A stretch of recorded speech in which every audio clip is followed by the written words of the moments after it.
Hello guys. आप लोग कैसे हैं? आप लोगों की पढ़ाई कैसे चल रही है? आज हम लोग यूनिट 5 पढ़ेंगे, the fundamental unit of life, जीवन की मौलिक इकाई। आज इसके बारे में अपन लोग अध्ययन करेंगे। चलिए अब पढ़ाई करते हैं।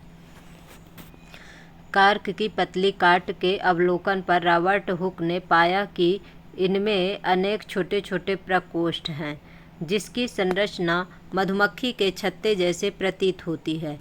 कार्क एक पदार्थ है जो वृक्ष की छाल से प्राप्त होता है। सन 1665 में हुक ने इसे स्वनिर्मित सूक्ष्मदर्शी से देखा था। मतलब कि सबसे पहली बार जो है तो सेल की खोज किसने की थी? तो रॉबर्ट हुक ने की थी। उन्होंने जो है तो अपने से एक जो तो ये सूक्ष्मदर्शी स्वनिर्मित किया और उससे जो है तो उन्होंने सेल का अध्ययन किया। और ये जो है तो जैसे आप लोग कभी नीम का पेड़ देखे होंगे ना, उसी के ऊपर जो छाल रहती है उसमें इन्होंने मतलब उस प्रकार की छाल में देखा। किसी भी पेड़ के छाल जो होती है, जो सबसे ऊपर वाली उसकी डेड सेल होती है, उसमें इन्होंने देखा था। रॉबर्ट हुक ने इन प्रकोष्ठकों को कोशिका कहा या सेल। कोशिका लैटिन शब्द है जिसका अर्थ है छोटा कमरा। उपरोक्त घटना छोटी तथा अर्थहीन लगती हो, लेकिन विज्ञान के इतिहास में यह एक बहुत ही महत्वपूर्ण घटना है। इस प्रकार सबसे पहले हुक ने देखा कि सजीवों में अलग अलग एकक होते हैं। इन एककों का वर्णन करने के लिए जीव विज्ञान में कोशिका शब्द का उपयोग आज तक किया जाता है। और कोशिका के विषय में और जानकारी प्राप्त करें। सजीव किससे बने होते हैं? क्रियाकलाप। प्याज का एक छोटा टुकड़ा लो।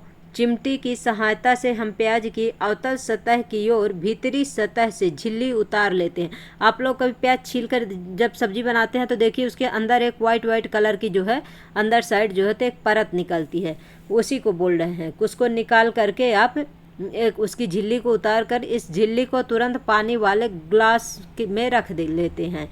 इससे जो है तो झिल्ली मुड़ने अथवा सूखने से बच जाएगी। हम इस झिल्ली से क्या करें? एक कांच की स्लाइड लो, इस पर पानी की एक बूंद डालो। अब वॉच ग्लास में रखी झिल्ली के इस छोटे टुकड़े को इस स्लाइड पर रख दो। यह ध्यान रखें कि झिल्ली बिल्कुल सीधी हो।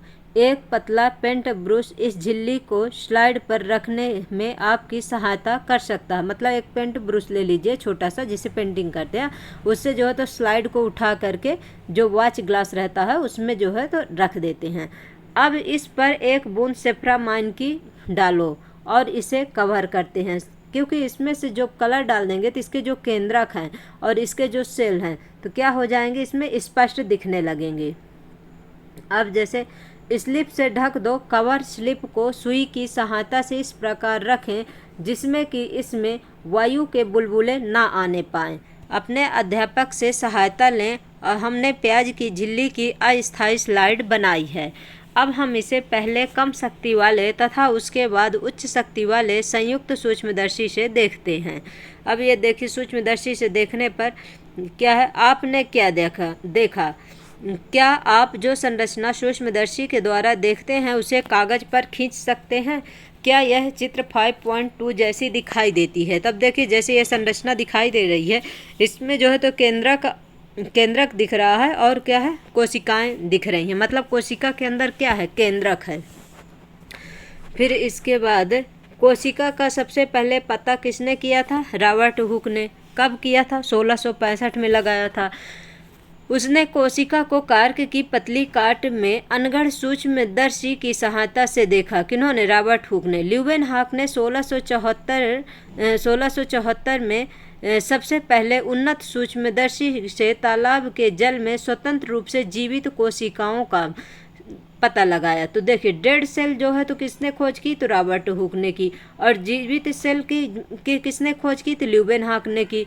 और डेड सेल को 1665 में खोजा गया और ल्यूवेनहॉक ने 1674 में जीवित कोशिकाओं का पता लगाया। फिर रॉबर्ट ब्राउन ने 1831 में कोशिका में केंद्रक का पता लगाया। तो केंद्रक की खोज किसने की? तो रॉबर्ट ब्राउन ने की। सेल की खोज किसने की? रॉबर्ट हुक ने की। और इसके जीवित सेल की खोज किसने की? तो ल्यूवेनहॉक ने की। इस प्रकार से आप लोग थोड़ा सा ये पॉइंट बाय पॉइंट नोट कर लीजिएगा, तो ये आप लोगों को पढ़ने में बहुत सहूलियत देगा। फिर जे पुरकुंजे ने 1839 में कोशिका में स्थित तरल जैविक पदार्थ को जीव द्रव्य का नाम दिया। तो जीव द्रव्य नाम किसने दिया? तो ई पुरकुंजे ने दिया। फिर इसके बाद दो जीव वैज्ञानिक एवं स्लाइडन एवं टी स्वान ने जो है तो इन्होंने 1838 में स्लीडन तथा टी स्वान ने 1839 में कोशिका सिद्धांत के विषय में बताया। तो कोशिका सिद्धांत के विषय में किसने बताया? तो स्लाइडन एवं स्वान ने बताया। सिद्धांत के अनुसार सभी पौधे तथा जंतु कोशिकाओं से बने हैं और वे जीवन की मूलभूत इकाई हैं। बिर्चो ने 1855 में कोशिका सिद्धांत को और आगे बढ़ाया। उन्होंने बताया कि सभी कोशिकाएं पूर्ववर्ती कोशिकाओं से निर्मित है। इसके पहले जो ये नहीं पता चला था कि जो न्यू सेल्स बनती हैं वो किससे बनती हैं। तो ये बिर्चो ने बताया कि जो पुरानी सेल हैं उन्हीं में से न्यू सेल का निर्माण होता है। फिर इसके बाद 1940 में 1940 में इलेक्ट्रॉन सूक्ष्मदर्शी की खोज के बाद कोशिका की जटिल संरचना तथा बहुत से अंगकों को समझना संभव हुआ। सबसे पहले तो जैसे सेल वश की खोज हुई, फिर उसके बाद सेल के अंदर क्या क्या पाया जाता है उसके बारे में खोज कब हुई? 1940 के बाद जब इलेक्ट्रॉन सूक्ष्मदर्शी की खोज हुई तब उनकी जटिल संरचना की खोज हुई। उनके अंदर जैसे माइटोकॉन्ड्रिया है, राइबोसोम है, लाइसोसोम है, ये सब जो है तो उसमें पाए जाते हैं। एंडोप्लाज्मिक रेटिकुलम है, केंद्रक है, केंद्रिका है, इनके बारे में सबके बारे में जो है तो अध्ययन किया गया। अब इसके आगे देखते हैं।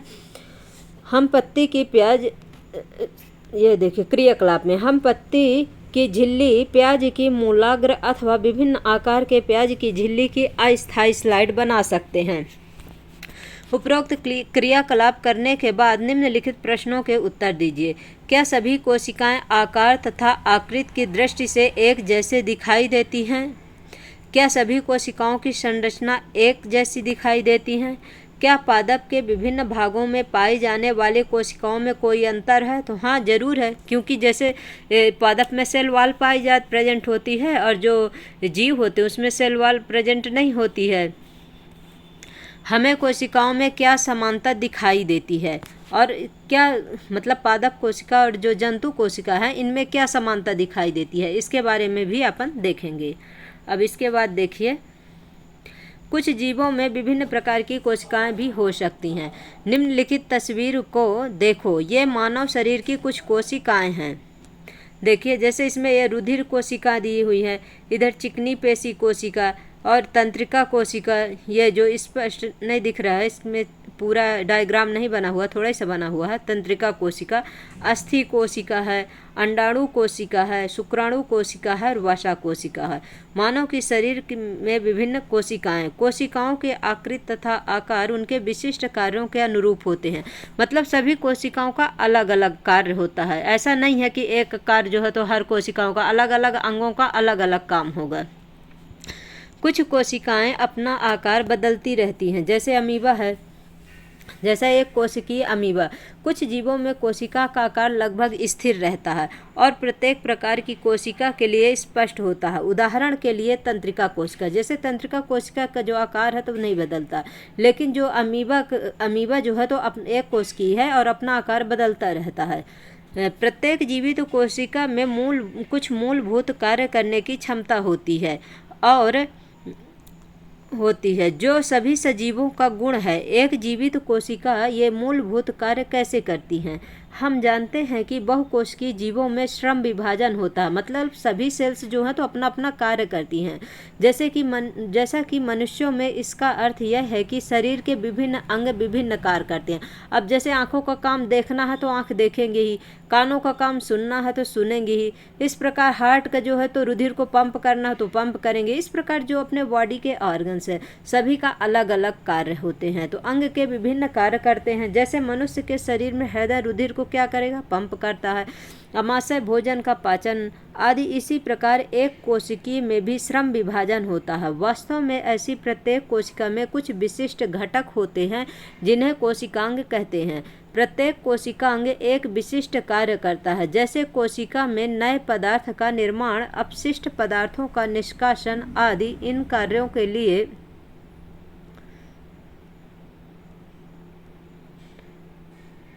इन कार्यों को कोशिकांगों के कारण ही एक कोशिका जीवित रहती है।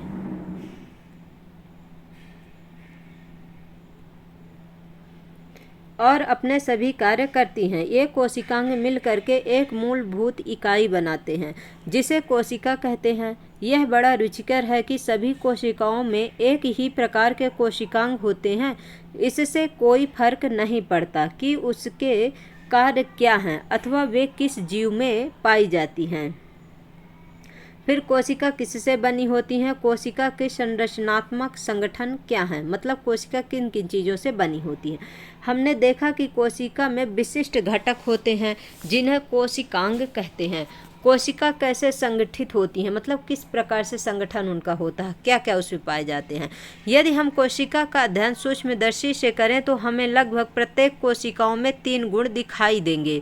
मतलब सबसे पहले जो सूक्ष्मदर्शी से देखे थे, फिर तो उसके बाद जब इलेक्ट्रॉन माइक्रोस्कोप की खोज हुई तब और ज़्यादा सेल के बारे में अध्ययन किया गया और उसमें जो है तो ये माइटोकॉन्ड्रिया का, एंडोप्लाज्मिक रेटिकुलम का, इन सब की खोज हुई। और सबसे पहले इसमें जो है 3 चीज़ों की खोज हुई थी, प्लाज्मा झिल्ली, केंद्रक और कोशिका द्रव्य की खोज हुई थी जब माइक्रोस्कोप था। कोशिका के अंदर होने वाले समस्त क्रियाकलाप तथा उसकी बाह्य पर्यावरण से पारस्परिक क्रियाएं इन्हीं गुणों के कारण संभव है। आओ देखें कैसे। प्लाज्मा झिल्ली अथवा कोशिका झिल्ली, मतलब प्लाज्मा झिल्ली को कोशिका झिल्ली भी कहते हैं, कोशिका झिल्ली को प्लाज्मा झिल्ली भी कहते हैं। यह कोशिका की सबसे बाहरी परत होती है। जैसे सेल रहती है और उसके सेल के सबसे बाहरी भाग को क्या कहते हैं? प्लाज्मा झिल्ली या कोशिका झिल्ली कहते हैं। कोशिका के घटकों को बाहरी पर्यावरण से अलग करती हैं। प्लाज्मा झिल्ली कुछ पदार्थों को अंदर अथवा बाहर आने जाने देती हैं। यह अन्य पदार्थों की गति को भी रोकती हैं। कोशिका झिल्ली को इसीलिए वर्णात्मक पारगम्य झिल्ली या सेमी परमिएबल मेम्ब्रेन कहते हैं इसको। कोशिका में पदार्थों की गति कैसे होती है? अब जो सेल है उसमें पदार्थों का आवागमन किस प्रकार से होता है इसके बारे में पढ़ते हैं। पदार्थ कोशिका से बाहर कैसे जाते हैं? कुछ पदार्थ जैसे कार्बन डाइऑक्साइड अथवा ऑक्सीजन कोशिका झिल्ली के आर पार विसरण प्रक्रिया द्वारा आ जा सकते हैं। जैसे अपन लोग केमिस्ट्री में पढ़े थे ना कि विसरण द्वारा जो है तो गैसों का आदान प्रदान होता है, उसी प्रकार अपने इसमें बायो में भी जो गैसों का आदान प्रदान होगा किसके द्वारा होगा? विसरण के द्वारा होगा। जो कि लिक्विड जो होता है उसमें क्या होता है? उसमें परासरण होता है। हम पिछले अध्यायों में विसरण की प्रक्रिया के विषय में पढ़ चुके हैं। हमने देखा है कि पदार्थों की गति उच्च सांद्रता से निम्न सांद्रता की ओर होती है। यानी कि जो उच्च सांद्रता मतलब जो जहाँ पर सब ज़्यादा कंसंट्रेट होगा वो कम की ओर जो है तो गति करेगा। कुछ इसी प्रकार की प्रक्रिया कोशिका में भी होती है। उदाहरण के लिए जब कुछ पदार्थ जैसे कार्बन डाइऑक्साइड जो एक कोश की अपशिष्ट है, क्योंकि कार्बन डाइऑक्साइड तो अपशिष्ट ही है और जिसका निष्कासन आवश्यक है, मतलब ऑक्सीजन लेंगे और कार्बन डाइऑक्साइड छोड़ेंगे, कोशिका में एकत्र हो जाती हैं और उसकी सांद्रता बढ़ जाती है। मतलब अपने बॉडी के अंदर जो है तो कार्बन डाइऑक्साइड की मात्रा बढ़ जाएगी और इन्वायरमेंट में कार्बन डाइऑक्साइड की मात्रा कम रहती है तो ज़्यादा से कम की ओर जाएगी। तो ज़्यादा कहाँ है? अपने बॉडी में, अपने बॉडी से बाहर जाएगी कार्बन डाइऑक्साइड और ऑक्सीजन अंदर जाएगी। कोशिका के बाह्य पर्यावरण में कार्बन डाइऑक्साइड की सांद्रता कोशिका में स्थित कार्बन डाइऑक्साइड की सांद्रता की अपेक्षा कम होती है। कहने का मतलब ये है कि अपने बॉडी में जो है तो कार्बन डाइऑक्साइड की मात्रा ज़्यादा होती है और इन्वायरमेंट में कम होती है, इसलिए जो है तो ज़्यादा से कम की ओर जो है तो इनका गैसों का आदान प्रदान होता है और उसी क्रिया को क्या कहते हैं? विसरण कहते हैं। जैसा कि कोशिका के अंदर और बाहर कार्बन डाइऑक्साइड की सांद्रता में अंतर आता है, उसी समय उच्च सांद्रता से निम्न सांद्रता की ओर विसरण द्वारा कोशिका से कार्बन डाइऑक्साइड बाहर निकाल जाती है। इसी प्रकार जब कोशिका में ऑक्सीजन की सांद्रता कम हो जाती है तो ऑक्सीजन बाहर से कोशिका में विसरण द्वारा अंदर चली जाती है। अतः कोशिका तथा बाह्य पर्यावरण में गैसों का आदान प्रदान विसरण एक महत्वपूर्ण भूमिका निभाती है। मतलब जो अपने बॉडी में है और इन्वायरमेंट से जो सांस अपन लेते हैं और बाहर निकालते हैं, ये किसके द्वारा संभव है? तो ये जो है तो इसमें विसरण के द्वारा संभव है। जल भी विसरण के नियमों के अनुकूल व्यवहार करता है। जल के अणुओं की गति जब विभेदक वर्णात्मक पारगम्य झिल्ली द्वारा हो तो उसे परासरण कहते हैं। मतलब जब लिक्विड में होगा, जल में होगा तो उसी को क्या कहेंगे, परासरण कहेंगे। और जब गैसों का आदान प्रदान होगा तब उसे क्या कहेंगे, विसरण कहेंगे। जैसे अगरबत्ती को एक रूम में जलाते हैं तो किस क्रिया द्वारा फैलती है, अपन केमिस्ट्री में पढ़े थे, वो किसके द्वारा, तो विसरण के द्वारा फैलती है। इसी प्रकार से गैस जो है अपने शरीर में जो कार्बन डाइऑक्साइड और ऑक्सीजन का जो लेना देना होता है, मतलब ऑक्सीजन लेते हैं, कार्बन डाइऑक्साइड बाहर निकालते हैं, इस प्रोसेस को जो है तो विसरण के द्वारा पॉसिबल है, ना कि परासरण। परासरण सिर्फ लिक्विड में होता है। प्लाज्मा झिल्ली से जल की गति जल में घुले पदार्थों की मात्रा के कारण भी प्रभावित होती है। इस प्रकार परासरण की क्रिया में जल का नेट विसरण एक विभेदक वर्णात्मक पारगम्य झिल्ली के द्वारा उच्च विलयन सांद्रता की ओर होता है। यदि हम किसी जंतु कोशिका अथवा पादप कोशिका को शक्कर अथवा नमक के विलयन में रखें तो क्या होगा। निम्नलिखित 3 घटनाओं में से एक घटना हो सकती है। जैसे इसमें कितने प्रकार की घटना हो सकती है, 3 प्रकार की घटना हो सकती है। अब 3 प्रकार की कौन कौन सी घटना हो सकती है तो उसके बारे में चलिए पढ़ते हैं अपन। जैसे क्या होता है कि एक तो हाइपोटोनिक होता है, एक आइसोटोनिक होता है, या एक हाइपरटोनिक होता है।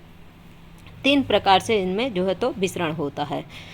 तो अब देखिए, अब क्या है, परासरण होता है।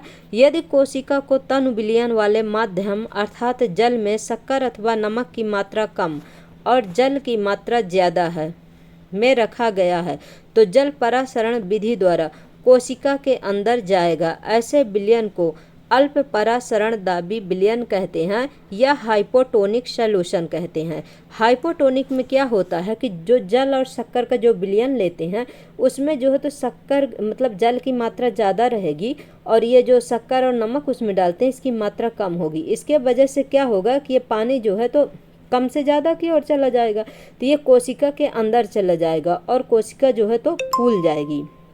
इस प्रकार से इसे क्या कहते हैं, अल्प परासरण दाबी या हाइपोटोनिक सॉल्यूशन कहते हैं। आप लोगों को समझ में आ गया होगा। अब देखिए दूसरा पॉइंट क्या कहता है इसका। अब जल के अणु कोशिका झिल्ली के दोनों ओर आवागमन करने के लिए स्वतंत्र होते हैं, लेकिन कोशिका के अंदर जाने वाले जल की मात्रा कोशिका से बाहर आने वाले जल की मात्रा से अधिक होती है। इस प्रकार शुद्ध परिणाम यह होगा कि जल कोशिका के अंदर गया जिससे कोशिका फूलने लगेगी। इसी प्रोसेस को हाइपोटोनिक सॉल्यूशन कहते हैं। अब दूसरा देखिए क्या है, आइसोटोनिक में क्या होता है। यदि कोशिका को ऐसे माध्यम के विलयन में रखा जाए जिसमें बाह्य जल की सांद्रता, मतलब कि जिस ग्लास में मान लीजिए आप पानी लेते हैं और उसी में आप सेल डालते हैं और उसकी जो सांद्रता, जो जितनी सेल की सांद्रता है उतने अगर पानी की भी सांद्रता होगी तो उसमें क्या होगा, उसमें जो है तो जल का आदान प्रदान नहीं होगा, ना तो सेल से ग्लास में जाएगा ना ही ग्लास का पानी सेल के अंदर जाएगा। इस प्रकार की प्रक्रिया को, प्रोसेस को क्या कहते हैं, तो समपरासारी विलयन कहते हैं।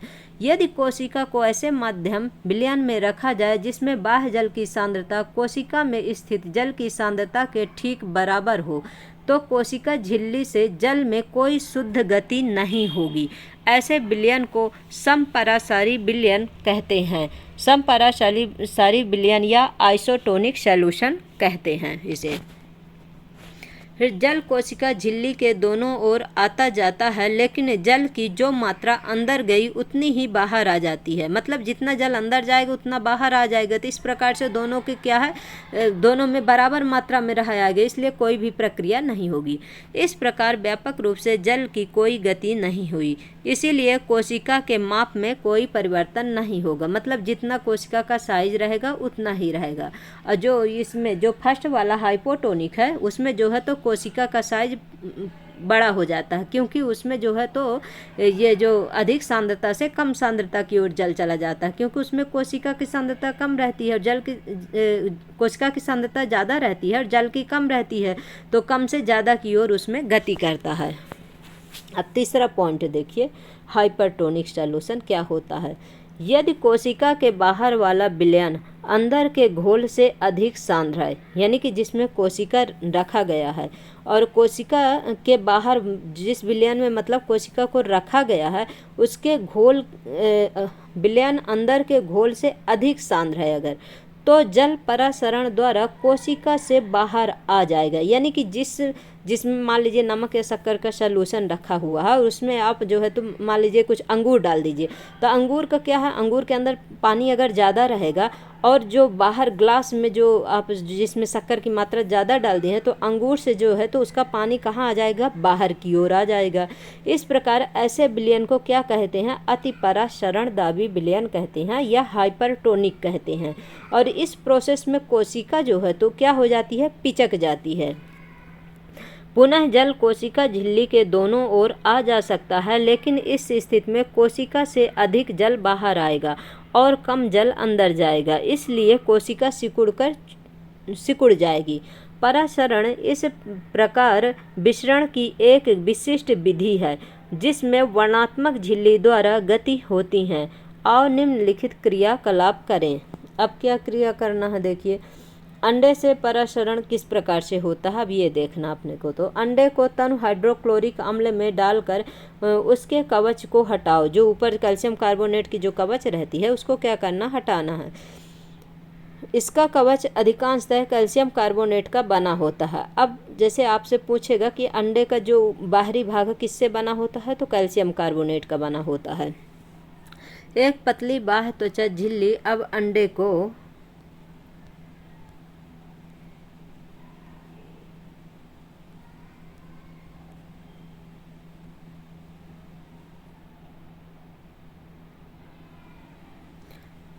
को घेरे रखती है। अंडे को शुद्ध जल में रखो और 5 मिनट के बाद इसका अवलोकन करो। आप क्या देखते हैं, अंडा फूल जाता है क्योंकि परासरण द्वारा जल अंडे के अंदर चला जाता है। फिर दूसरा पॉइंट देखिए, इसी प्रकार का एक कवच रहित अंडा नमक के सांद्रित विलयन में रखो। मतलब इसका कवच रहित यानी कवच उतार करके रखिए और 5 मिनट तक उसका अवलोकन करो। अंडा सिकुड़ जाता है क्योंकि अंडे का पानी जो है तो बाहर निकल जाएगा। क्यों, जल अंडे से निकल करके नमक के विलयन में आ जाता है क्योंकि नमक का घोल अधिक सांद्रित है। अधिक सांद्रित यानी उसमें नमक की मात्रा ज़्यादा है, यानी ज़्यादा गाढ़ा है। इस प्रकार का क्रियाकलाप हम सूखी किशमिश अथवा खुबानी से भी करने का प्रयत्न करते हैं। अब देखिए किशमिश में किस प्रकार से करते हैं। सूखी किशमिश अथवा खुबानी को केवल जल में रखो और उसे कुछ समय के लिए छोड़ दो। उसके बाद उसे शक्कर अथवा नमक के सांद्रित विलयन में रखो। आप निम्नलिखित अंतर देखेंगे। अब इसके बाद क्या देखेंगे, जब उन्हें जल में रखा गया तो वे जल ग्रहण करके फूल गएंगे। मतलब नॉर्मल जल में अगर आप किशमिश को डाल देंगे तो जो किशमिश है वो क्या हो जाएगा, फूल जाएगा क्योंकि जल उसके अंदर चला जाएगा। हाई से लो की ओर जाता है ना, इसीलिए परासरण विधि में। जब उसे सांद्रित घोल में और विसरण में क्या है, विसरण में जो है तो जैसे इसमें परासरण में जो है जब उन्हें जल में रखा गया तो वे जल ग्रहण करके फूल गईं, और विसरण में जैसे कार्बन डाइऑक्साइड की मात्रा अपने बॉडी के अंदर ज़्यादा है और बाहर कम है तो विसरण के द्वारा उसमें जो है तो चेंजेस होता है गैसों में। और इसमें जो है तो परासरण के द्वारा जो जल है जो लिक्विड है इसमें जो है तो परासरण विधि का यूज होता है। जब उन्हें सांद्रित घोल में रखा जाता है, यानी सांद्रित यानी कि गाढ़ा घोल जैसे नमक या चीनी का घोल रखा गया तो वे जल को बाहर निकाल कर सिकुड़ गई हैं। मतलब तब उसमें क्या है कि वो जो बाहर का गाढ़ा द्रव रहेगा तो जो इसके किशमिश के अंदर का जो जल रहेगा वो बाहर निकल जाएगा और किशमिश क्या हो जाएगी, सिकुड़ जाएगी। एक कोशिकीय अलवणीय जलीय जीवों तथा अधिकांश पादप कोशिकाएं परासरण द्वारा जल ग्रहण करते हैं। पौधों के मूल द्वारा जल का अवशोषण परासरण का एक उदाहरण है। अब ये भी एक क्वेश्चन बन सकता है कि जो पौधों के जो जल हैं तो किसके द्वारा जल का अवशोषण करते हैं, तो परासरण विधि द्वारा जल का अवशोषण करते हैं। इस प्रकार कोशिका के जीवन में विसरण जल तथा गैसों के आदान प्रदान की प्रक्रिया में महत्वपूर्ण भूमिका निभाता है। इसके अतिरिक्त विसरण कोशिका को अपने बाहरी पर्यावरण से पोषण ग्रहण करने में सहायता करता है। कोशिका से विभिन्न अणुओं का अंदर आना तथा बाहर निकलना भी विसरण द्वारा ही होता है। इस प्रकार के परिवहन में ऊर्जा की आवश्यकता होती है। प्लाज्मा झिल्ली लचीली होती है और कार्बनिक अणुओं जैसे लिपिड तथा प्रोटीन की बनी होती है। तो प्लाज्मा झिल्ली किससे बनी होती है? प्लाज्मा झिल्ली जो है तो लिपिड तथा प्रोटीन की बनी होती है।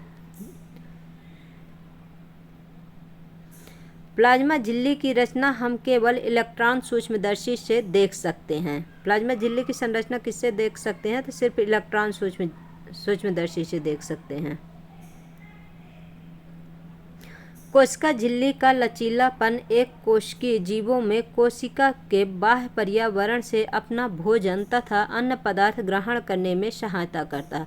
कोशिका झिल्ली का जो लचीलापन होता है, यानी कि एक कोशिकीय जीवों में जैसे अमीबा में जो भोजन को ग्रहण करता है तो अपने जो है तो उसको कूट पाद को फैला करके भोजन को ग्रहण कर लेता है और उसके बाद जो है तो फिर से अपने स्थिति में आ जाता है, करने में सहायता करते हैं। ऐसी प्रक्रिया को क्या कहते हैं? एंडोसाइटोसिस कहते हैं। अमीबा अपना भोजन इसी प्रक्रिया द्वारा प्राप्त करता है। मान लीजिए आ जाए कि अमीबा किस क्रिया द्वारा भोजन ग्रहण करता है, तो एंडोसाइटोसिस के द्वारा अमीबा जो है तो अपना भोजन ग्रहण करता है।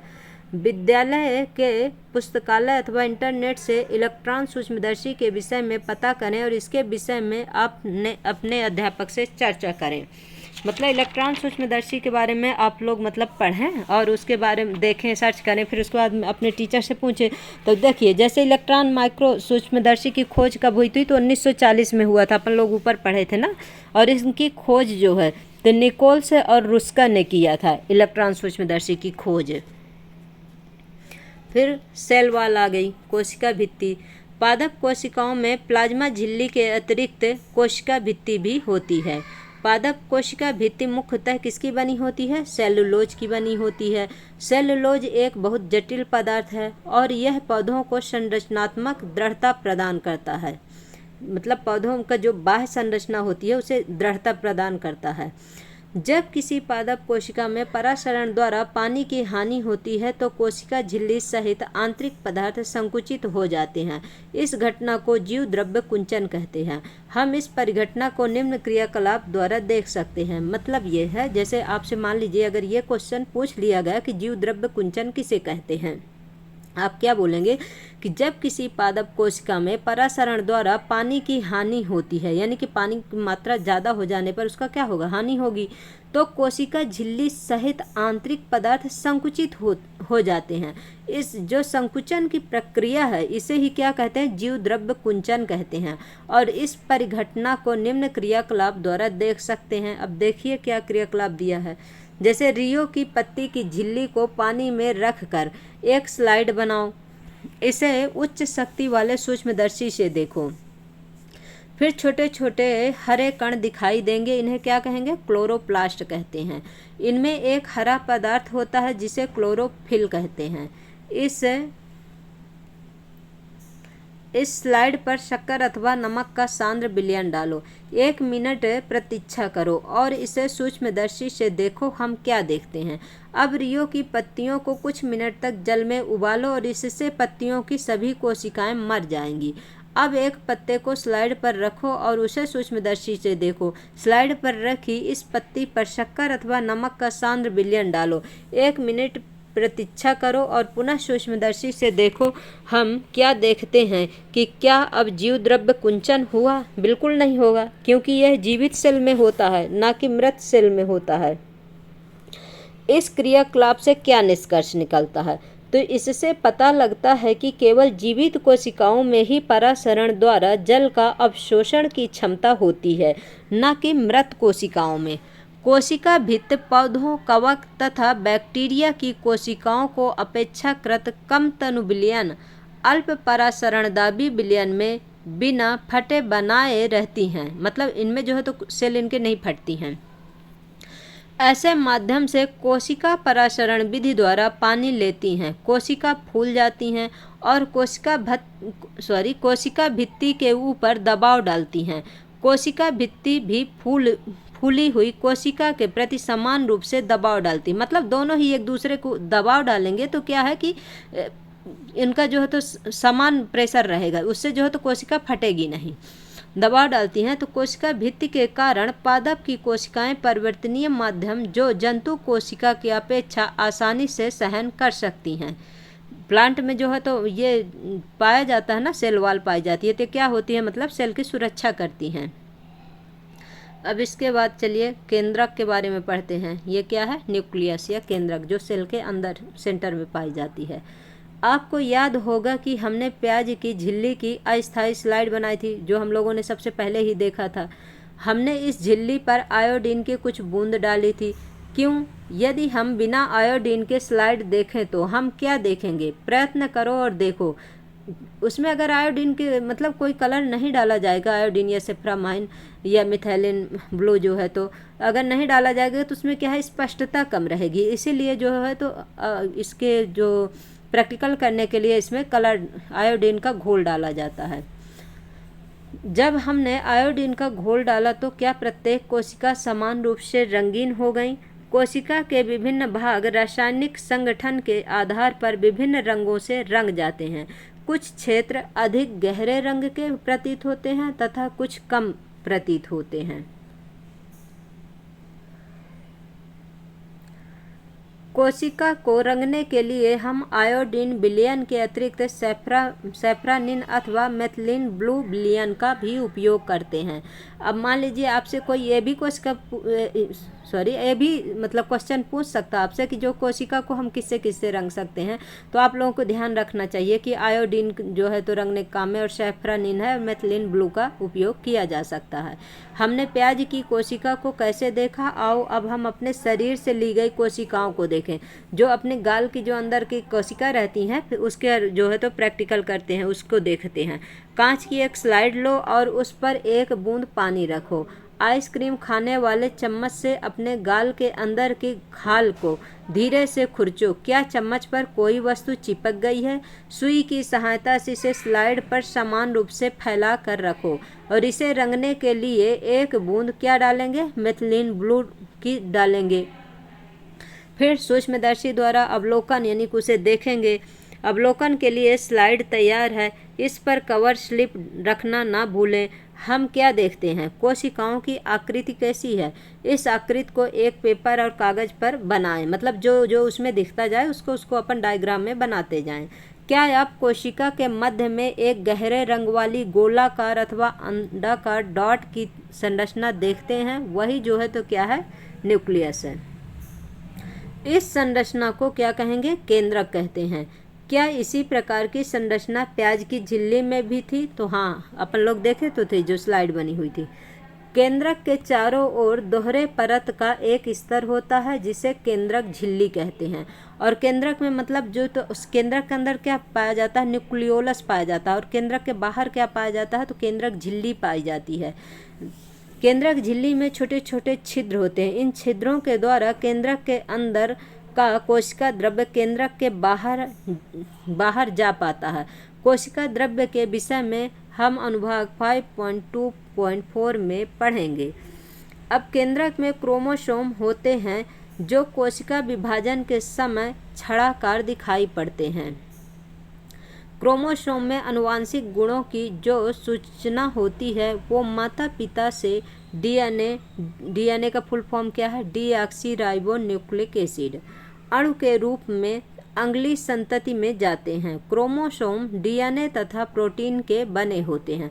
जैसे ये भी क्वेश्चन एक नंबर में पूछ लेगा कि डीएनए किससे बने होते, क्रोमोसोम किससे बने होते हैं, तो इसे आप लोग बताएंगे कि डीएनए तथा प्रोटीन से बने होते हैं। ये कॉपी पेन ले करके जो शॉर्ट नोट्स है उसे बनाते रहिएगा आप लोग। फिर इसके बाद आंसर क्वेश्चन हम कराएंगे इनके सभी। डीएनए अणु में कोशिका के निर्माण व संगठन की सभी आवश्यक सूचनाएं होती हैं। डीएनए की क्रियात्मक खंड को क्या कहते हैं? जीन कहते हैं। जो कोशिका विभाजित नहीं हो रही होती है वो उसमें यह डीएनए किस प्रकार से पाया जाता है? क्रोमैटिन पदार्थ के रूप में। जैसे कि प्रोकैरियोटिक कोशिका जो होती है उसमें डीएनए जो है तो क्रोमैटिन के रूप में पाया जाता है।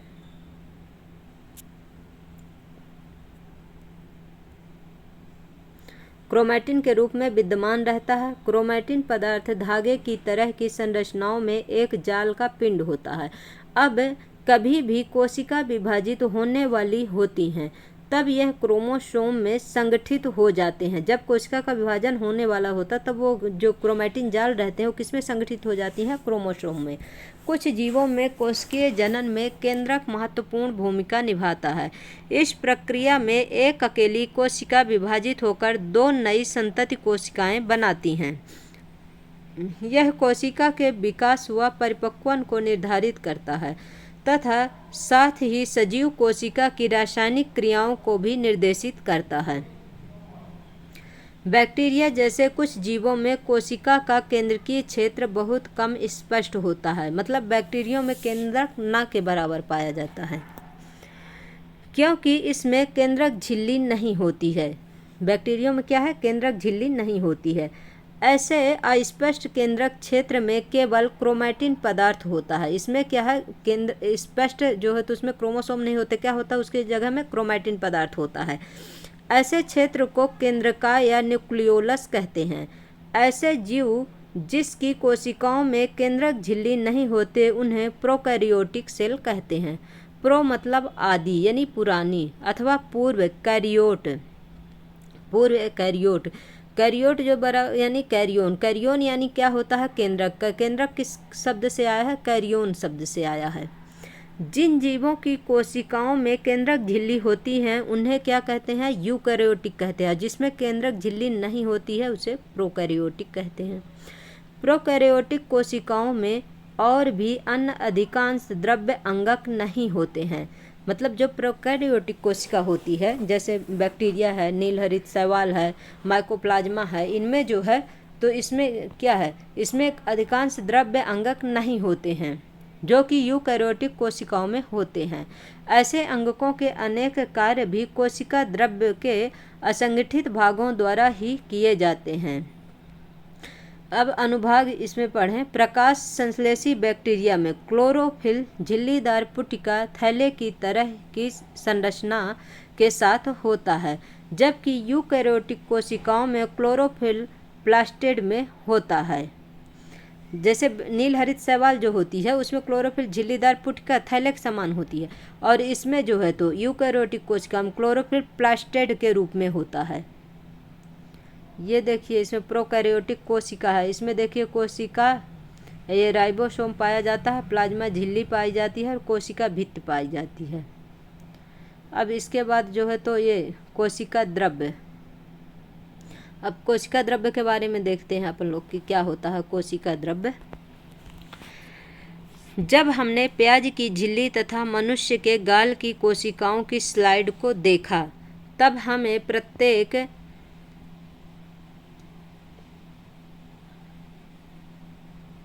प्रत्येक कोशिका में एक बड़ा क्षेत्र दिखा जो कोशिका झिल्ली से घिरा हुआ था। इस क्षेत्र में बहुत हल्का धब्बा था और इसे कोशिका द्रव्य कहते हैं। प्लाज्मा झिल्ली के अंदर कोशिका द्रव्य एक तरल पदार्थ है। इसमें बहुत से विशिष्ट कोशिका के घटक होते हैं जिन्हें कोशिका अंगक कहते हैं। प्रत्येक अंगक कोशिका के लिए विशिष्ट कार्य करते हैं। कोशिका द्रव्य तथा केंद्रक दोनों को मिलाकर जीव द्रव्य बनता है। अब मान लीजिए जैसे आपसे अगर ये पूछ लिया कि जीव द्रव्य किससे मिलकर बनता है तो कोशिका द्रव्य और केंद्रक दोनों को मिलाकर के, कोशिका द्रव्य और केंद्रक दोनों को मिलाकर के क्या बनता है? जीव द्रव्य।